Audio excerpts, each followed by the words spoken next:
Hey everybody, this is JC. I'm here today with Dino from Germangains and Sydney, who is Fit Sid on YouTube. Both of my guests have YouTube channels this morning. We're here at kind of a different time for us. It's 11 a.m. On the West Coast and 2 p.m. on the East Coast, and in Switzerland, I believe it's just after 8 p.m. Yeah. So I wanted to welcome Dino and Sydney to the program today. How is everybody? Hey guys. Hey, thanks for having me. Fantastic. Dino, his channel is Germangains on YouTube, and we actually have a call-in number today. I'm going to keep an eye on the trolls out there and try to keep them swatted away as much as we can, but if we get too many, then we just won't do any calls. But we're also changing the format a little bit of the live show to be only a 30-minute show going forward. 2 hours and 2.5 hours is quite long, so it's like a marathon. So I think we can probably get to know everybody in a much shorter amount of time. Dino, how are things out in Switzerland right now?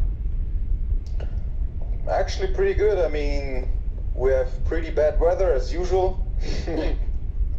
Really? It's like really cold here. I mean, I'm walking around with a jacket. How many degrees right now?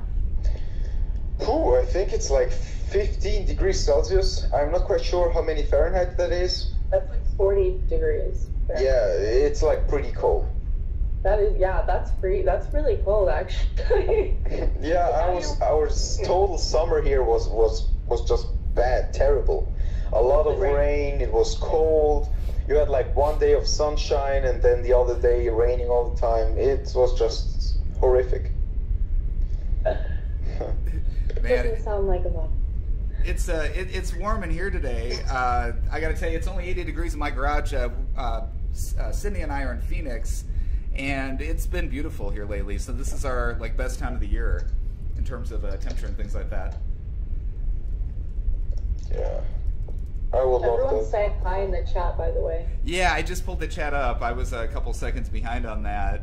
It looks like we got a lot of people on today. Island Aesthetics, Devin's out there. So Devin, how you doing? Good to see you. Clifford Starks. Clifford, unfortunately, I'm sorry I missed your bout yesterday evening. I had a little bit of something I had to take care of in Sedona. I had to kind of go out and take a little break. I made a little video, or will have made a little video on my trip out there yesterday. But Miniature Brute's out there, so I want to say hi to Miniature Brute as well. And Marlon is out there. Marlon, I hope your family's doing okay in Puerto Rico. I know Hurricane Maria was quite a mess out there. So. Hey, we've got our first question already, by the way, Dino. Dino asks from Clifford, or I'm sorry, Clifford, this is from Dino. He asks, do you ever do cold showers out in Switzerland, Dino? You know, it's funny that he asked that because I tried it once because I heard so many good things about it. And you have to know that I work out first thing in the morning fasted. And it was terrible. I went through, I mean, I did the cold shower, but I couldn't get a pump. No matter how many reps I did, I felt so cold. It was just terrible, and so I stopped it right there. But for other people, I hear a lot of good things. So if it works for you, keep doing it, but it's definitely nothing for me. I see there was someone, I want to say it was Fraser Wilson, did like 30 days of cold showers, and that's not even possible here in Phoenix. We don't have cold water, period. I mean, except maybe like yeah. in the deep winter months. Really? Yeah, no, really, the water just never gets cold. I mean, because it's so hot here, even inside the ground, it's so hot all the time that it's almost impossible to get cold water. Oh, okay. Didn't know that. Yeah, it's yeah, pretty crazy. You have to put it in the freezer in order for it to get really, really cold, but it's not like you're gonna have a few gallons in your freezer, you know? Yeah. Exactly. Oh yeah. Justin Holland's on. I'm going to be seeing Justin in a couple weeks down in Charlotte, North Carolina for the Mid-Atlantic Bodybuilding Conference. Marlon Abro, that's Marlon, A-M-R-L-O-N, and then Abro is A-B-R-E-U. He asked me to send a shout out to his YouTube channel, so I'll do that. Marlon's been a big supporter. He's out in New York City, and he's got a YouTube channel too, so follow him on YouTube. Clifford says it's a nightmare to do the cold showers, but he does do them in Arizona once in a while. So Marlon asks, Dino, do you work out every day? Oh, no. It's actually quite the opposite. I work out usually either every other day, full body, or if I schedule it, it's like Monday, Wednesday, Friday, all full body workouts. Oh, okay. Because if I'm totally honest, I wouldn't go to the gym every single day. I did it in the past, like 5 days was 5 days usually, but I just love training full body because you can like push really hard for one day, give it your all, and then you have a rest day. And it's also as a student, you know, if you want to go out on the weekend or so, you can do that if you're not working out every day. Now, you mentioned before we went live that you're in school right now, right, Dino? Yeah. What are you studying? I'm studying economics. Oh, very cool. So I'm actually, I almost finished actually. I have like 1 or 2 semesters, and then if everything goes as planned, I will then enter the masters. Oh, fantastic. Yeah. How do you find time to bodybuild and, as you said, you know, you're going like 3 days a week or something. How do you fit everything into your schedule with the studying and such? Yeah, that's actually also another reason why I do the full body routines. First, because I like it. It's like really great for naturals if you want to keep your protein synthesis elevated at all times. But also from a time efficiency standpoint, you only have to work out 3 times, 1.5 hours. And so you really have enough time to do other things. So that's definitely also a big reason why I do the full body. So I would say I actually even had a client of mine that I put on because he had like working school, he was working 2 jobs. And so I put him on a 2 times a week full body routine, and he made the best gains of his life. So you don't have to live in the gym to make gains. That's true, and a lot of it is diet and sleep too. Would you agree? Absolutely, especially sleep. Sleep is so important, and I know that no one of us gets 8 to 9 hours every single day. But I would really try to, if you're really having trouble, try to squeeze in 1 or 2 naps at least. I mean, even if you just relax a little bit for like half an hour, try to get as much rest in as possible. Absolutely. You know, that's something that I found really tough when I started my YouTube channel, because I was working out for 2 hours a night and then come back and make a video that takes 2 hours. And then, you know, working a full-time job, and you put all that together, it's tough. Yeah, it's really tough. Yeah, no, so you totally get it too, Germangains, because you're a student, you make videos, and you know, get gains in the gym. No, yeah, totally. So that's why I think you have to really plan it, and I think it's really like people say it, and it's so true. It's not that you don't have time, you just set your priorities differently. So for me, for example, today I knew I had this interview, you know, so I did to the gym first thing in the morning, and then I did everything I needed to do so that I had time for this interview now. And so it's just a thing of scheduling the proper way. Yeah. So what does a week in your life look like then, with school, training, and you know, YouTube and whatever else you do?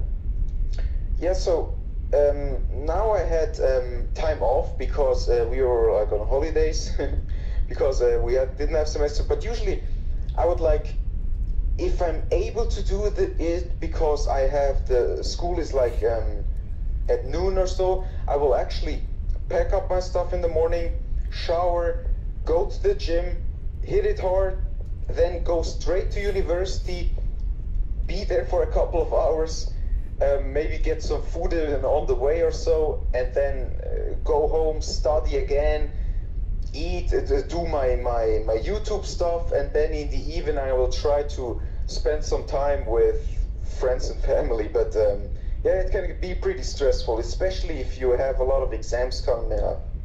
Mm-hmm. Yeah. Justin Holland asks, what's your body weight, Germangains or Dino? And also, kind of to piggyback off of that, what was your transformation like? Like, what did you start at weight-wise, and you know, everything, and body fat-wise, and what are you at now? That was like all over the place, because what many people don't know, they always think that, oh, it's his genetics. He was always this lean. I was actually fat throughout my whole youth. I mean, until 16, I was overweight. Then I decided that it's enough, and I tried to lose weight like 100 times till then. But then I dropped within like 2 months, 42 pounds, and I was skinny.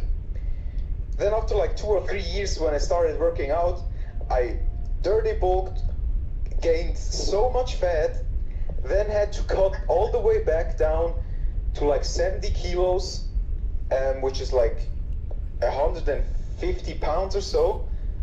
And it was just a horrible, I pretty much wasted the first like 1.5 to 2 years of my lifting journey because I was dirty bulking, getting fat, then cutting all the way down, getting skinny again. And now I'm weighing around 157 pounds or so, which is not much, especially if you consider that I'm 5'11". Okay, yeah. Now you're pretty lean then, aren't you? I mean, I see photos of you and everything, and like, I don't know if anyone else has seen photos of him. He has striations galore. Like, I'm really jealous. Yeah, the thing is, I don't want to post pictures, but because it's like too private, and I think they would hunt me later on in life. But I actually have striations in my glutes. Are you serious? Yeah, it's strange. I will have even a little bit of fat on the lower ab area if you pay close attention, but I will have like striated glutes. It's really fucked up. That's where you see where genetics and fat distribution plays a role. That's crazy. I was gonna pull up your Instagram real quick here, if you don't mind, on the big screen, and I just wanted to show. You can probably see it in the chat. It'll be hard to see this live online, but look at some of these pictures of Dino, right? I mean, whoops! Oh, I just went away from it. But look at some of these pictures; they are just simply amazing. Like this one here. I mean, it looks like Arnold, honestly. You know, from the 70s and 80s and stuff like that. I mean, just incredible. So I mean, way to go, Dino. You've been really kicking butt. No, thanks. I really appreciate that. Like this one here too. So what's your secret to success? What is kind of the secret sauce, diet wise, or just in terms of your program? What do you do that is just because I mean that as you said, those striations, and we can't see your glutes on this one, but it's like, how do you do that? I mean, is that as you said, a lot of people are going to say genetics is a piece of that, but what's the secret there?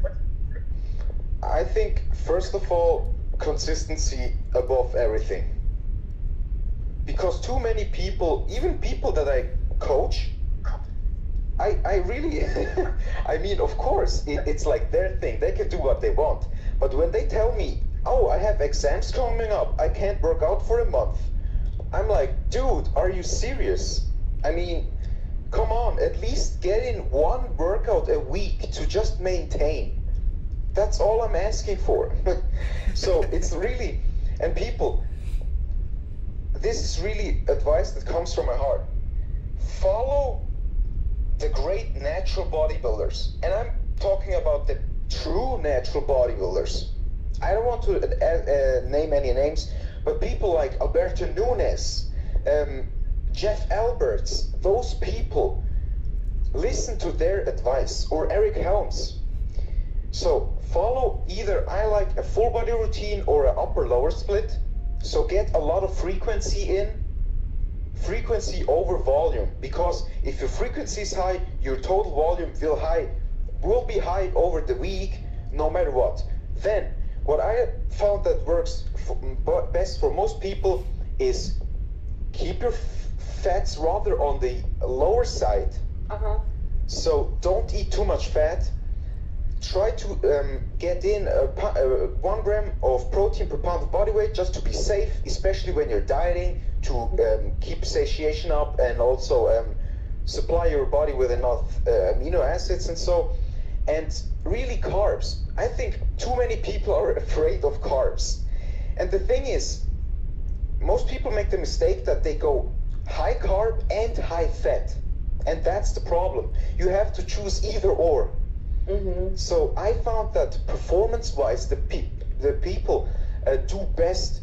Of course, this will depend on the individual, because I, for example, can get away with a lot of carbs. But on the other hand, some of my clients, I then have on only 300 grams of carbs.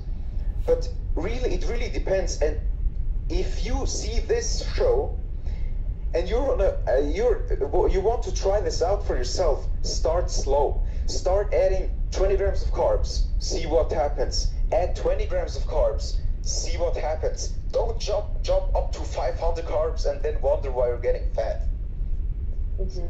So really listen to the right people. I can agree with like 95% of things Eric Helms says.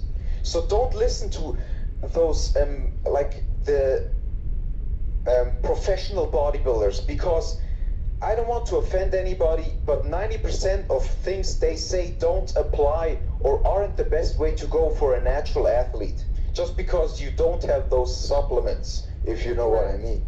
Yeah. That's a really good point. No, that's really good advice. What do you do besides bodybuilding? Do you know, in your off time and things like that, or is it pretty much just the gym, or do you have other hobbies and things like that? No, I was always a gamer. Oh, okay. What kind of gaming videos do you do, or do you do videos in gaming, or do you play at all, or I mean, for YouTube? No, or actually, like incorporated it's a little bit in my videos, especially when my brother was also participating in the videos. No, I actually gaming was like really my passion growing up. I grew up with it, and I actually was playing soccer all my life. And besides soccer, gaming was pretty much everything I did, especially when I didn't work out. I tried to get in as much gaming as possible, and so everything, like things like Black Ops, so Call of Duty, Battlefield. Even if some people might be embarrassed by it, but I will admit it, I even played World of Warcraft, and I play today sometimes also. What did you say, Sine? It's okay, it's a hobby. Yeah. It's good to have those. I mean, if you like it, why would you be embarrassed by it? Or even like what I tried out is also a Final Fantasy 14 or The Witcher. I actually like The Witcher a lot. So that's good that you have other hobbies too. Yeah. Clifford's asking, Dino, have you ever read Good Calorie, Bad Calorie? The book. No, I didn't. Okay. But I think I'd heard that title before. So is it like, I guess it's a nutrition book or something. Yeah, I think so. I haven't read it. I haven't either myself. But I think like from the title, I think people get this confused because it's like, oh, all our calories are equal. People are like, oh, so I should now follow IFOM and eat all bacon and Pop-Tarts and sugar. That's not what anyone is saying. It's just that you can be flexible. I mean, even when I'm dieting, I still fit in a slice of pizza or maybe some ice cream if I'm really craving it. I mean, and you will get the results. It's really not that big of a deal, especially here before the show. I ate like 4 self-made pizzas, but they're high in protein, low in carbs, and low in fat. It's just about cooking, and people, if you're interested in like recipes for like lasagna, muffins, I do everything on my channel. You can head there. So I have these like bodybuilding friendly recipes. But back to the calories. So if you eat, like, I always suggest people try to eat those micronutrient dense foods like vegetables, lean proteins, and then especially if you're bulking, don't feel bad if you have like a slice of pizza or a slice of cake or a little bit of ice cream at the end of the night just to finish off of your macros, because remember, you want to do this in the long run. So make it your lifestyle. I think a lot of people also go into it thinking like, oh, they want to see progress too quickly, and they don't think about the fact that like your body is a machine, and in order to feed it, you have to fuel it. You can't just like do it rapidly, because if you don't lube up a machine or anything like that, then it's not going to work properly in the end. I agree 100%. And you have to imagine, your body uses everything you put into your body will be used. We regenerate. I don't know how many days it is, but let's say it's like in a week, every cell of our body is regenerated. Your body is making those cells out of the food and the nutrition you're giving it. So you remember this next time you're eating, or you're planning on going to like KFC every day, or McDonald's, or something like that. You are what you eat. It's totally true.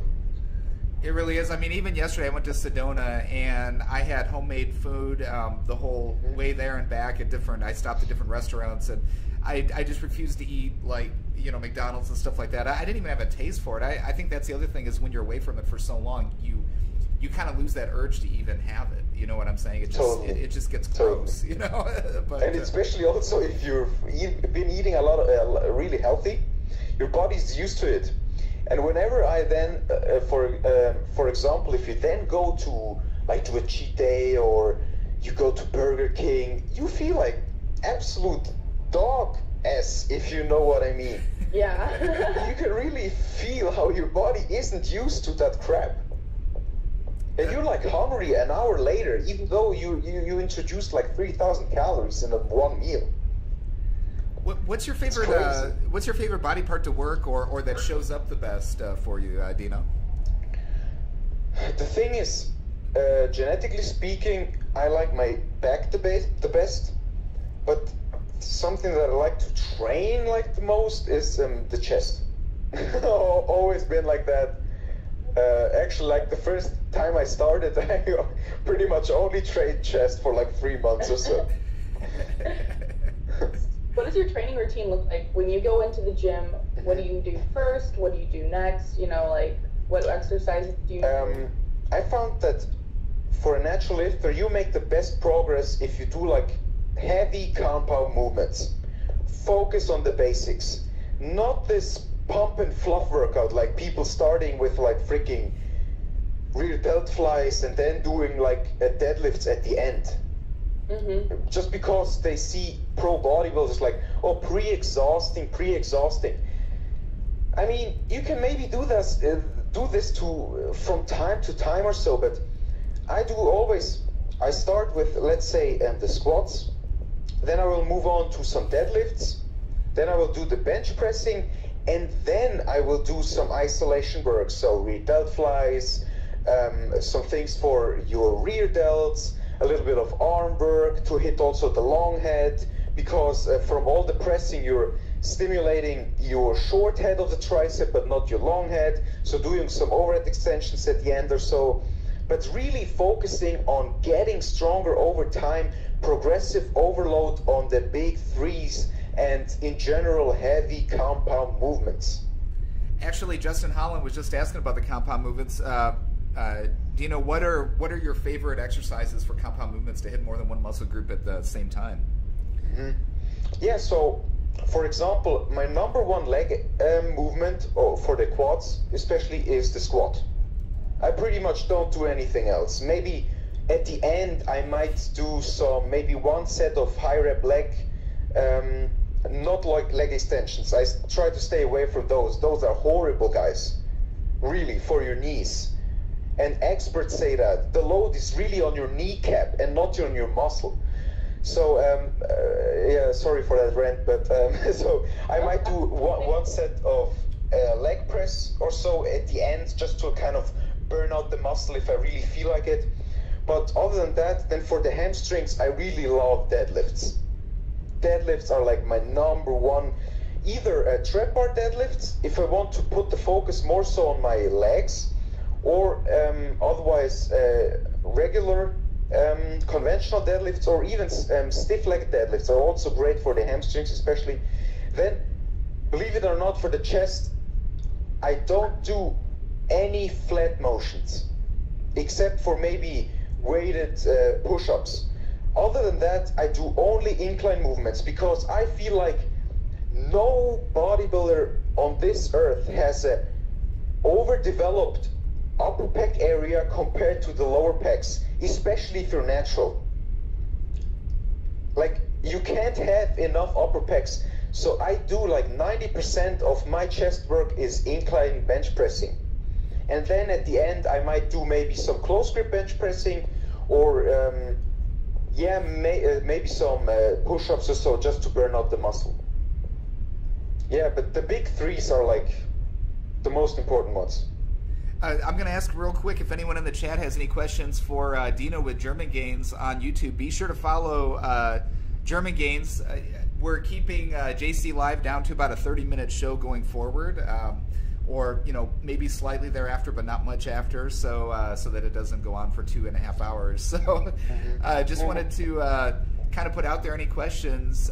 Take a look at his Instagram, his YouTube, his picture down the lower left-hand corner. That is just amazing, and there's tons more where that came from. It's just incredible physique. Sydney, do you have some questions at Dino before we continue here? Honestly, I love just hearing when he goes into his long talk. It's great. Yes, so maybe I can just give some tips now, absolutely. As long as we're waiting. I've tried, actually, I would say, be open-minded, because so many times when I was like, oh no, don't do this, a couple of months or years later, all of a sudden studies say that this is the best approach. And then I tried it and I saw that it works. So be open-minded. Don't bash anything until you've tried it, you've given it enough time. And yeah, so that's really important. I would think, not only when it comes to weightlifting, but in life in general. Because I was like, for example, I've really been looking into ketogenic dieting, believe it or not, because everyone knows me as like the really high carb guys. Because in the past I used to eat sometimes 600 carbs in the bulking season. And so I'm like the total opposite, and I was like, ketogenic diets are like the biggest crap ever, because that's like the totally different. It's like no carbs and just fat and protein. And now actually I see some benefits from it. Because, for example, also people who are like really insulin resistant, who tend to not tolerate a lot of carbs, if their calories drop like really low, then ketogenic diets can actually be pretty beneficial, because you won't have those hunger pains, because your blood sugars will be stable throughout the day, and you will feel way better. It improves cognitive function. So I see actually a place or a benefit there, and even a lot of diseases are getting treated with the ketogenic diet. So this really showed me that never say never, and don't bash anything before you've tried it, because sometimes it's just really, maybe you even applied it the wrong way. Because I see also people who are like going from clean eating, so only eating like lean meats, vegetables, and like rice, the pros, going to flexible dieting, and then they wonder why they all of a sudden start gaining weight. But what they don't consider is that their previous diet of a lot of vegetables, a lot of fiber, you count fiber to your daily carbs. But the fiber count doesn't have the same calories as regular carbs. So your calories were actually lower on your clean diet than they are on your IFOM diet. You see where I'm going with this? So they start gaining weight, and then they're like, oh, IFOM doesn't work. I knew it. A calorie isn't a calorie. And it's like, no, you just didn't apply it. You applied it the wrong way. I think a lot of times, too, Germangains, I'm sorry to interrupt, but I think a lot of times too, people when they start something are almost looking for a way to get out of it. You know what I'm saying? Like in other words, like I'm going to start working out and everything, but then I'm really looking for any excuse I can to stop working out. You know, like I might be doing it for a wife, I might be doing it for, you know, for a coach or for maybe even for myself. But over time, when it gets tough, I think that people tend to, you know, other things come up, it takes a back seat. I mean, we're all guilty of it at some point in our lives. I know I have been. I'm just now getting back into it myself, even, you know, after a couple weeks off to make videos. And I think it's easier once you fall off that wagon, too, to kind of blame anything like the macros or the diet or, you know, whatever. Like you just said, like a calorie isn't really a calorie. And without, I think it's easy to get stuck on that and kind of miss, like, the bigger picture. What do you think? Totally agree. Totally agree. Also, just because when you were talking about it, what immediately struck my mind is exactly what you're saying. People are. I actually put up today a video where the professor asked me what is, in my opinion, the biggest mistake beginners make, and I think that it's wanting too much too quick. That's also what you said, Sydney. They expect so much in the beginning. And I brought the analogy of rock climbing. Like when you start rock climbing, are you really starting with the Mount Everest as your first mountain? No, you start with a small little one. Yeah. And then you ramp up the difficulty from there, slowly but surely. But people getting into bodybuilding, what do? They take like Ronnie Coleman's 2003 Olympia preparation diet and training, where he trained like every day for 3 hours, ate like 12,000 calories, did 2 hours of cardio, and then they wonder after like two weeks, and by the way, been there, done it, so I'm not saying that I did everything wrong from right from the beginning, because I definitely did not. But people, and then it's like too much. Who can sustain that for years? And of course you quit after a month. It's too hard. That's why I say start with full body 2 times a week. See what happens. If you have the time, if it goes well, increase it to 3 times a week. And then slowly but surely maybe increase the volume you're doing.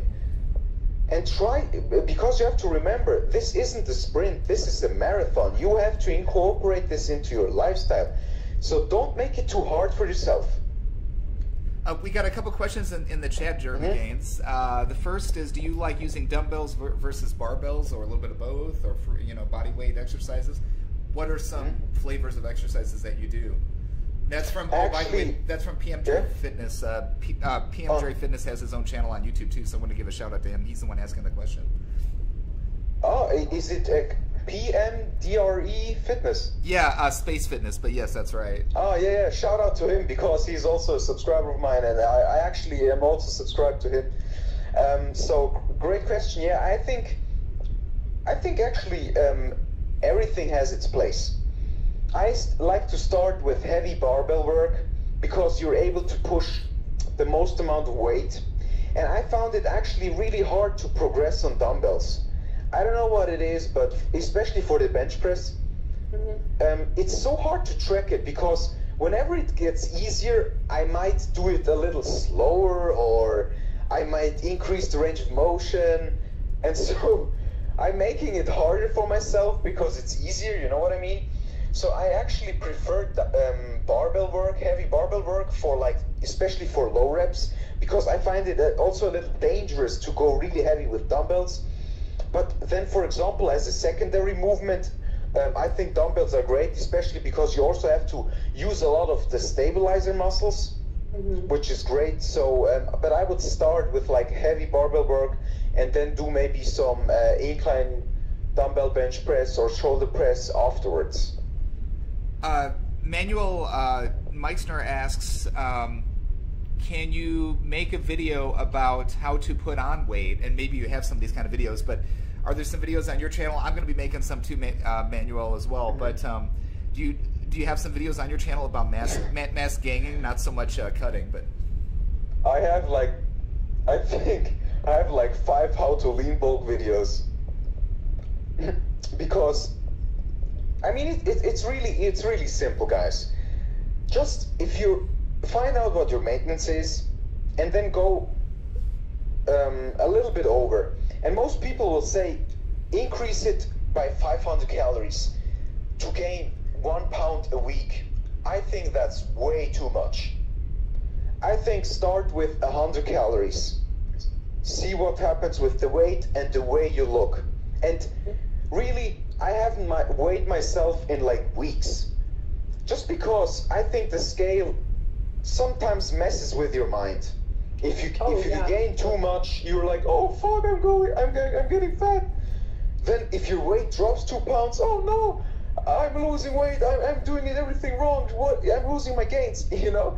So I really try to go by pictures. So take pictures, that's like the most important thing, because when you're bulking, you're getting fatter and you won't even notice it because you're looking at yourself 24/7 if you're a bodybuilder. You're like going to the mirror, you know, flexing every day, so you won't notice it. So take weekly pictures, but I would say go 100 calories above maintenance, see what happens.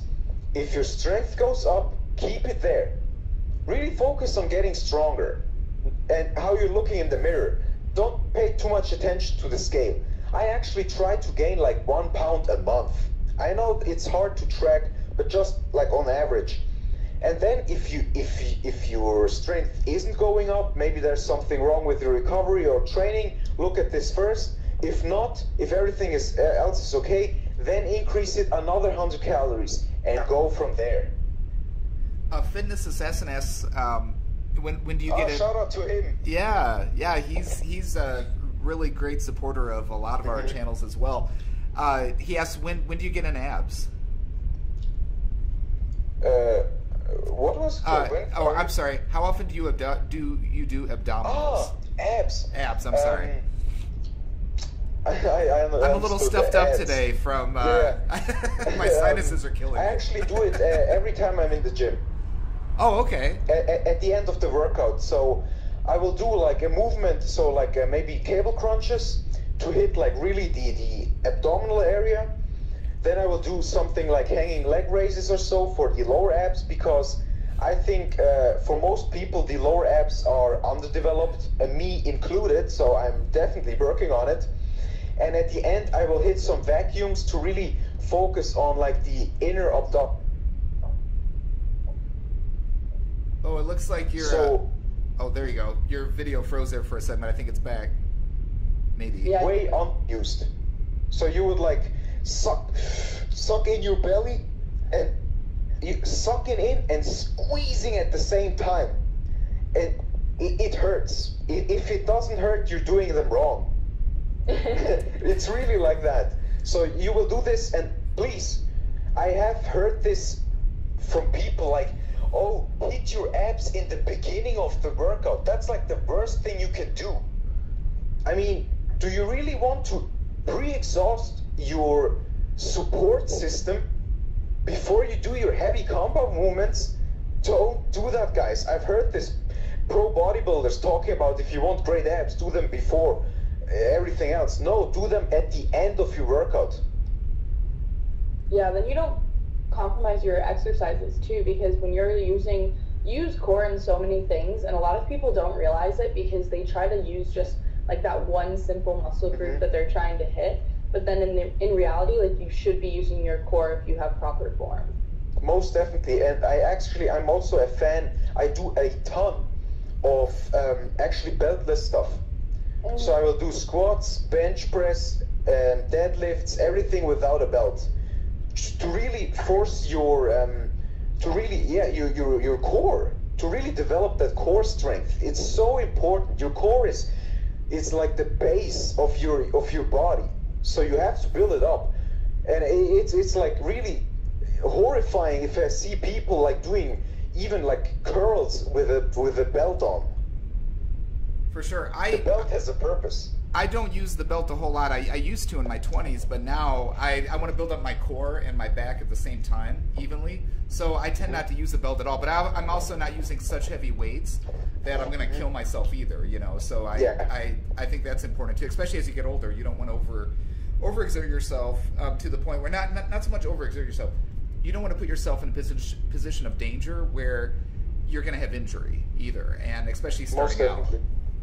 And even if people are like saying, if they're like going heavy, oh, I need knee reps, I need this, I need that. If you need this, you're going too heavy. It's as simple as that. And guys, just something, I know this might offend people because they don't want to realize it, but I've been there and done it, and I can tell you, don't use knee reps.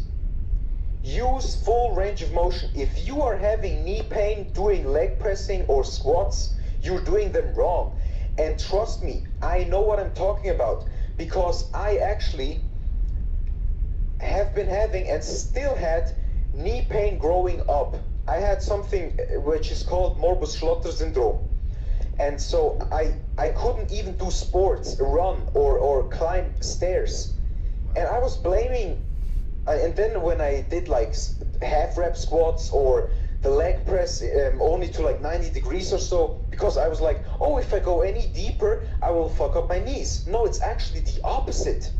If you don't hit proper depth, then you're hurting your knees, because you're able to use way more weight. And just remember, whenever you're stopping before 90 degrees, you have to go lower, because otherwise you're putting the whole load on your joints.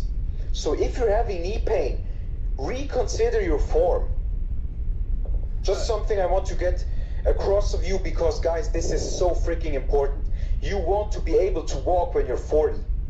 Yeah, for sure. I can tell you, I lifted throughout my 20s and my teens, and I was always very careful about form, and had I not done a lot of things that you're talking about right now, you know, I would be in a lot of trouble right now. But yeah. A couple things here real quick. Manuel asks, what are the best warm-up exercises? Oh, I will actually, I walk to the gym just because it gets my, like, I listen to like hardcore music, get me pumped up, you know, Rocky, all that stuff. And since I'm walking there for like 10 to 15 minutes, I don't really have to warm up on like the treadmill or anything, because my legs are already pretty pumped up from that. I have the blood flowing and I'm pretty warm. But I will warm up with the first exercise I do. So for example, if I'm, which I'm pretty much doing 99% of the times, when I'm starting with squats, I will then squat with like the bar, then maybe like with like one plate and a quarter, and then maybe do like 2 or 3 reps with like a little heavier load, and then I will go right into my set. So I will do like 2 to 3 warm-up sets, and I don't do these like warm-up sets of like 30 reps, because you're really pre-exhausting at this point in time. Just do a couple of reps, you know, get the priming your nervous system to fire properly, and to get everything lubricated, your joints. But you don't have to do like 5 sets of 20. That's overkill, in my opinion at least. And also, every time before I do the bench press, I will warm up my rotator calves. That's like the most important thing, because this is what most people neglect. So you will do like this on the bench and this one. This is like really important.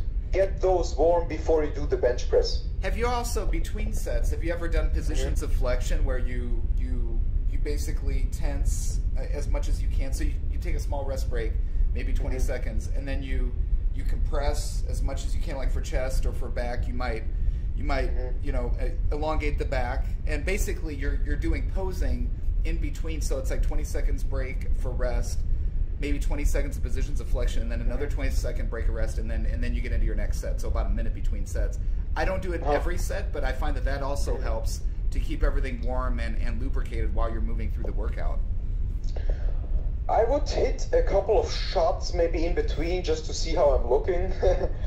But I'm actually not a fan of this, just because, you see, I have weights I want to hit, and if you're too much flexing and contracting, you're really exhausting the muscle without putting much load on it. I mean, I would maybe do like a posing session after the workout, which is a great thing, especially also to work on your mind-muscle connection, because if you can really hit the poses, you will be able to hit your muscles way better, trust me. And but other than that, I'm not really a fan of this.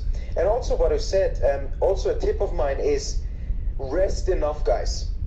Especially if you're going heavy, doing like 3 sets of 3. I see people doing like 30 seconds rest between heavy triples. Don't do that. Hit the weight hard, do a set, chill down, wait until your heart rate goes back down, and then once you feel ready to hit it again, then go and do so. So it might take you freaking 3 to 4 minutes until you go and hit that next set. But when you're doing then stuff like curls, okay, then you can rest for like maybe a minute or so. Then you can like shorten the rest periods. But guys, when you're trying to go heavy and build strength, which will then in turn also make you grow faster, take your time. I do agree with the taking your time. I mean, I think it depends on the body. I can say my biggest gains I've ever got in my life, I did using that, but like everyone's different, so I totally respect that. You know, that's not going to work for everybody, but I mean, unless you're doing like, if you, for example, some of my clients I have on like, I will have like power upper, power lower, where they will do almost exclusively like heavy stuff. There they're resting a lot, but then I will have them on like off push-pull legs, which are all hypertrophy days. Then of course you can like cut the rest periods shorter, go really for the squeeze, the contraction, the pump, and keep the rest periods shorter. So I can totally agree with you. It depends what your goal is. But if you're really trying to get the most amount of weight lifted, then increasing rest periods can go a long way. Oh, that's true. Yeah, and I think that's the difference, right, is that I'm not going for PRs, for personal records all the time. But if you are, and totally, I think that's, I would agree with that advice. I'm going more for, per se, the aesthetics slash, really just to stay healthy, you know, and stay healthy. And what I have to add here real quick is what people get the misconception that someone once commented on my video like, oh, you do like 3 reps, so you're only focusing on strength, right? I'm like, bro, the best natural bodybuilders actually in the off season compete in powerlifting meets. Yeah, so true. So there's definitely a carryover, because if you think logically about it, as a natural, you can only progress fast if you're getting stronger. If you can push more weight in the low rep range, you will also get stronger in general. Now, I'm not saying that if your 1 rep max increases, that your 10 rep max will increase by the same amount, because it's still kind of different pathways, the nervous system and the muscular system, but it definitely has carryover. So I like to do like powerlifting stuff in the beginning of the workout, and then add my bodybuilding stuff in the end. So I'm getting the best of both worlds. And every time I have people on such routines, they make the best gains of their life. Especially if you've been stuck on doing like only bodybuilding stuff, like always 3 sets of 10, 3 sets of 10, 3 sets of 10. When I put those people on something like 5x5, then doing 3x3, and then adding the bodybuilding stuff, they grow like crazy, and they're like, wow, what is that? And it's only because you're getting the best of both worlds, and they were only like training in the one world. So, do you get what I'm saying? I totally, no, that's great advice, Dino. Well, I think we're probably going to have to wrap it up for today. We went a little longer than I was thinking we would, but it was great stuff. It was great advice. Good information. So absolutely, yeah. This has been very helpful. I hope everyone out there takes 15 minutes out of their day to watch this, because anyone interested in lifting, this has been huge. So please, everybody out there, follow Germangains on YouTube and Instagram, and Sydney as well at FitSid on both Instagram and. Thanks, guys. The camera didn't go over to you, Sydney. You want to say that again? Oh, I just said thanks, guys. I never watch if the camera goes over the now it's switched. It's sometimes based on motion as well as the speaking. So we do have a quick question from Manuel real quick. He says, is it okay to do a full body workout every other day or every second day? That's perfectly fine. But you have to be careful with the amount of volume you're doing and the exercises. So I wouldn't do like regular conventional deadlifts every time you do the full body, just because they're really hard on your nervous system. And so, but that's what I'm doing right now. I'm training full body every other day. So it's like, if you think from a protein synthesis standpoint, it's perfect. Your protein synthesis goes down after like 48 hours. So if you're training every 48 hours, it's like elevated 24/7. So it's like the perfect thing you can do. But I would say my last tip for the day is, if you do something like that, if you feel like run down, or you see that maybe you're slowly going into an overreaching phase where you feel like it's too much, then maybe just incorporate a second off day. So you might even not need to deload, just take a second, so 2 off days in a row, and then start them over. So it's perfectly fine. Awesome. Dino, anything else you want to tell everybody out there about your YouTube channel or anything? Or yeah, guys, so thanks for having me, JC, and FitSid. So thank you a lot. I really appreciate it. I mean, that's the first time me actually doing this show, so I was a little nervous going into it, but I enjoyed this. I mean, I could go on for like 5 hours because I love listening to these podcasts, and so being part of one is even better. So yeah, guys, head over to my channel. You might profit from the information, or at least get some entertaining out of it. And yeah, thanks for having me on the show. Absolutely. Our guest next week is going to be, if I remember right, it's going to be Ariel, most likely. Sydney, do you... Yeah, Ariel Masterson. So if anyone's curious, she is currently in prep for a bikini show. She struggles with having like an eating disorder. So it's really interesting, because going into prep, like, I really want her to focus and talk about that, because a lot of people end up coming out of a prep with a eating problem where she went into it having one. So it's like interesting to hear how she deals with it. Oh, I love these topics. They're so interesting, and I think people don't talk enough about it. I actually also have experience in this field. I was going through some similar issues myself, because I was like on 1,500 calories and wow, like really shredded down to the bone, and I was feeling horrible. I was only thinking about food, so I know what she's going through. So I will definitely make sure to tune in on this podcast. Yeah, I hope to see commenting. Yeah, I hope it's not like in like 4 a.m. here. So. Oh yeah, I forgot about that. The timing. So it will depend on this. Yeah, I forgot about that. But at least I will like comment in the comment section. Yeah. All right. Well, for everyone out there, I want to thank Germangains as my guest today, and as always, FitSid, thank you so much. And this is JC signing off, and we'll talk to everybody next week. Thanks so much. Bye, everyone. Bye, guys. Peace out. All right. Thanks, everybody.